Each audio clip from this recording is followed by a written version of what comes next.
Salut tout le monde, j'espère que vous allez bien. Comme convenu, on est en septembre, je reprends les vidéos YouTube. J'espère que vous avez passé de très bonnes vacances. Alors je risque de perdre ma voix. J'ai chopé une vilaine bronchite. Oui, en plein été, mais donc là ça commence à aller mieux depuis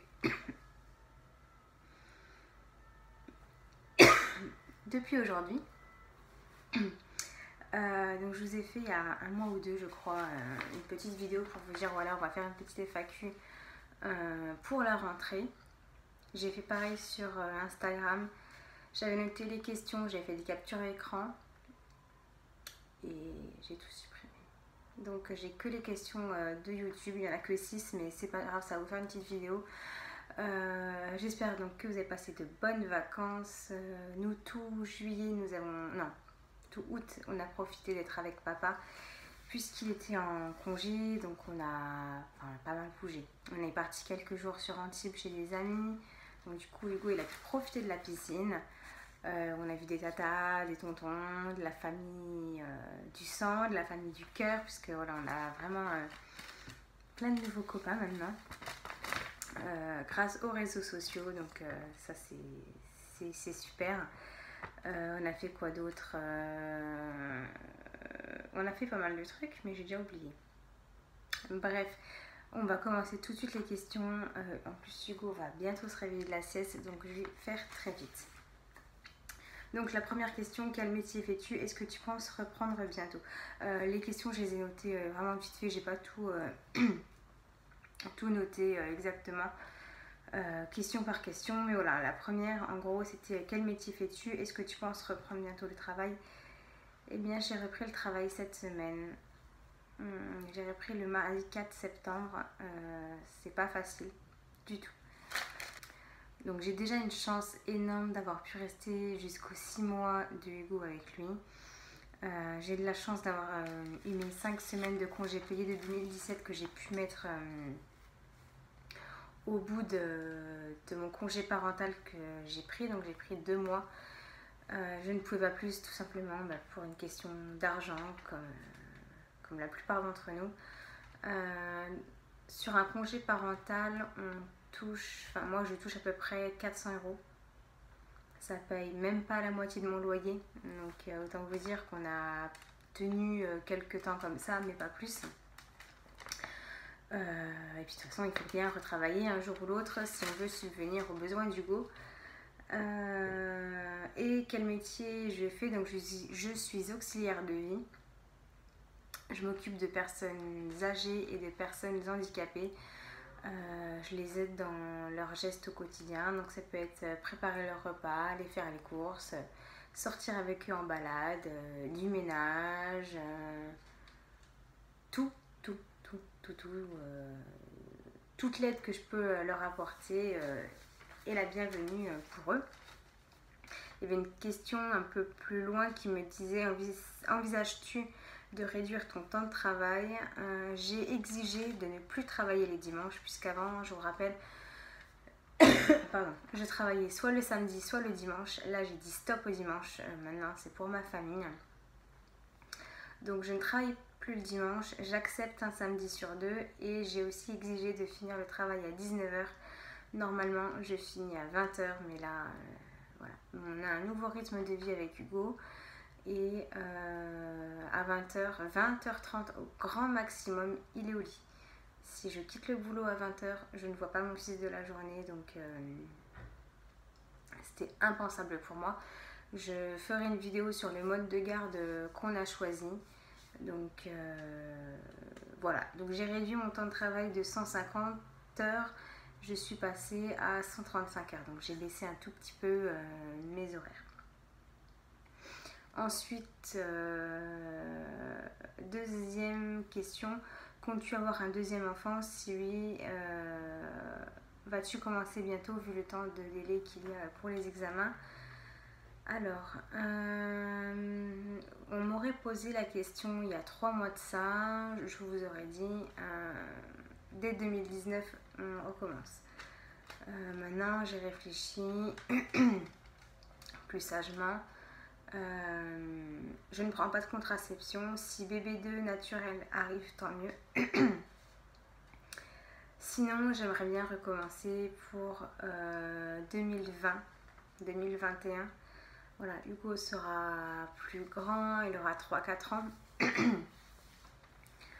Mais voilà, pour l'instant, bébé 2, c'est entre parenthèses.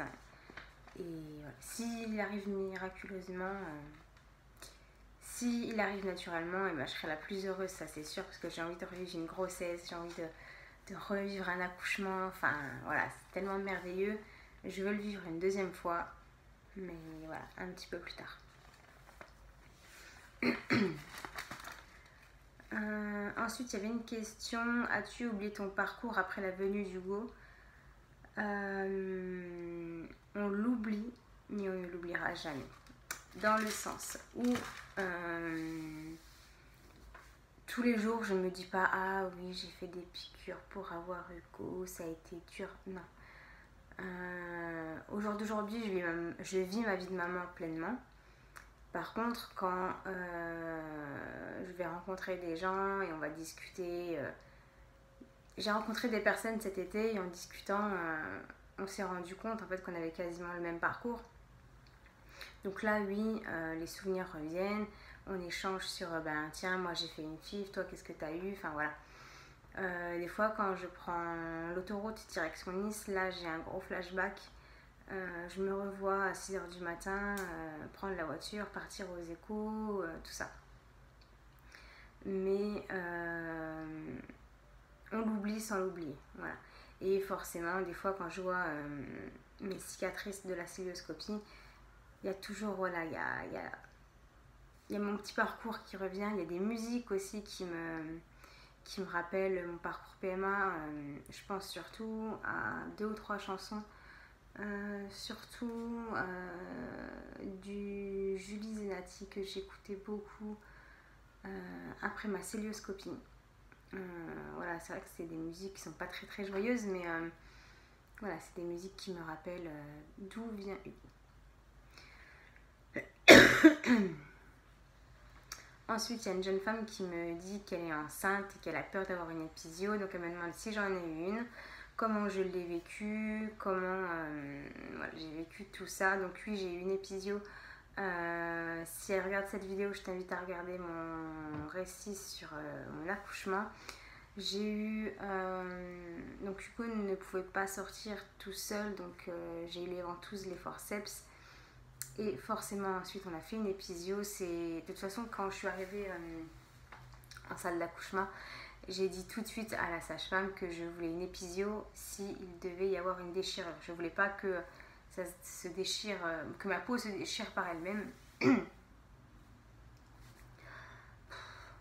Et donc forcément, à la fin, la gynécologue m'a dit bon, bah, je suis désolée, mais on va devoir faire une épisio. Et voilà, moi, j'étais ok là-dessus. Comment je l'ai vécu? Ben, très bien, c'est sûr, c'est pas agréable.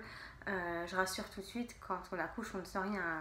Mon chéri a vu quand la gynécologue a pris le ciseau qu'elle a découpé, donc il m'a dit c'est vrai que c'était un peu gore à voir, mais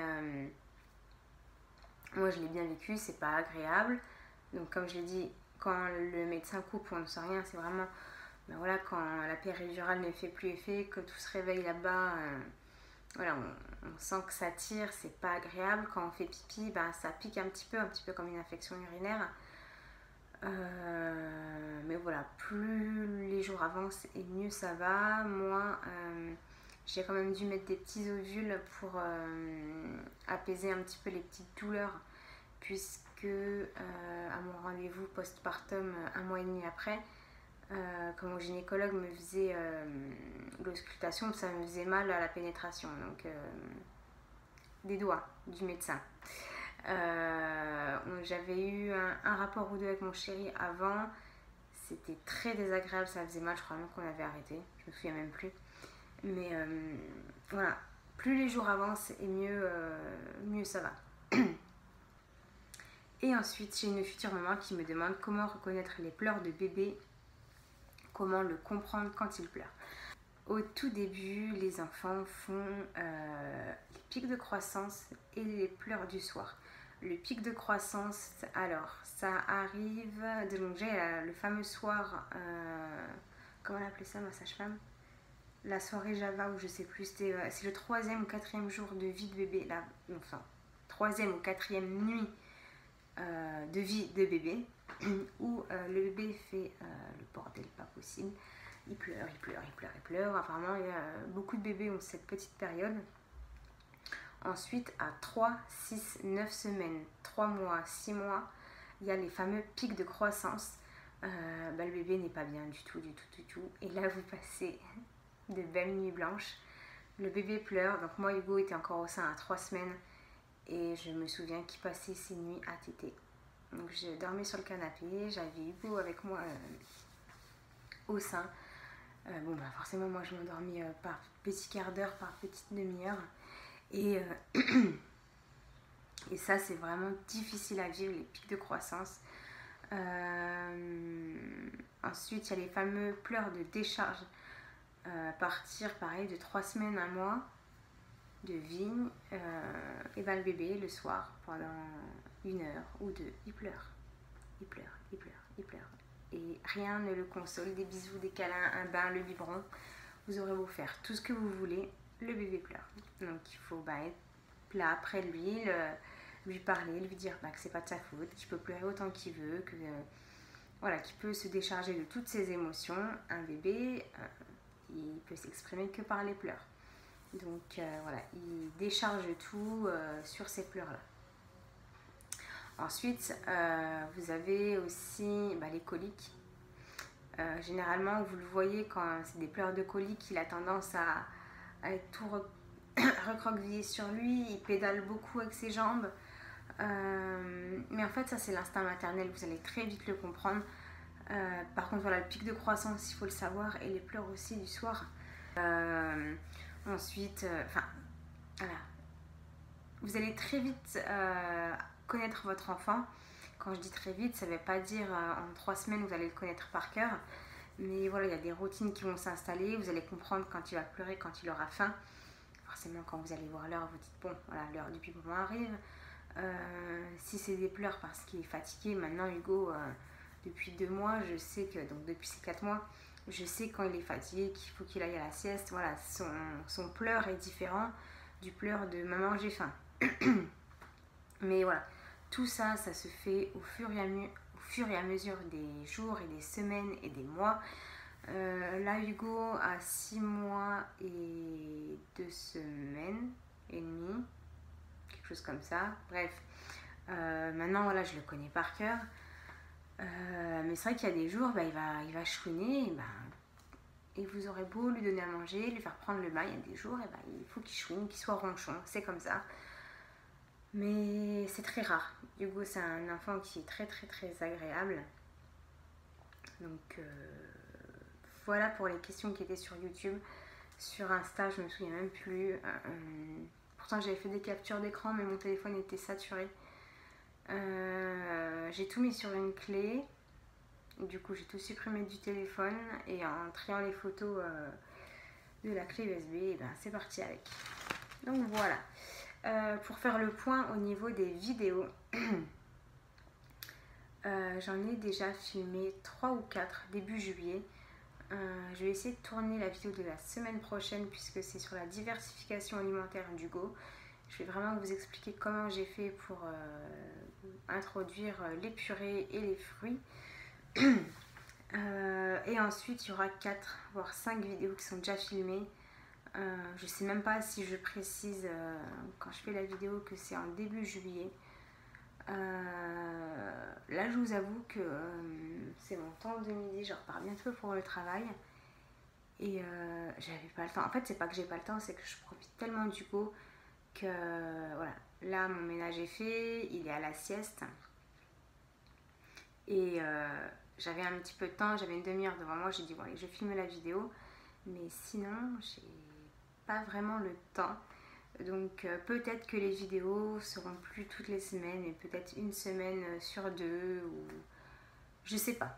Je vais voir, mais s'il y a des semaines où il n'y a pas de vidéo, vous ne vous inquiétez pas, c'est normal, c'est juste que j'ai pas le temps de filmer ou tout simplement que j'ai pas envie. Donc voilà. Mais une chose est sûre, c'est que là au moins pour un mois il y aura des vidéos, et ensuite bon, on va très vite arriver à Noël en fait, puisque là on est début septembre, jusque mi-octobre il y a des vidéos. Il y aura sûrement des hauls, puisque voilà, Hugo commence à passer entre 6 et 9 mois au niveau des tailles de vêtements. J'ai pas beaucoup de vêtements 6 mois, vu que j'achète au fur et à mesure. Donc il y aura des hauls, et on verra bien. Des baby looks sûrement, j'en ai refilmé un là pendant cet été. Et c'est tout, je crois. Donc je vous dis à vendredi prochain dans une autre vidéo. Ciao ciao.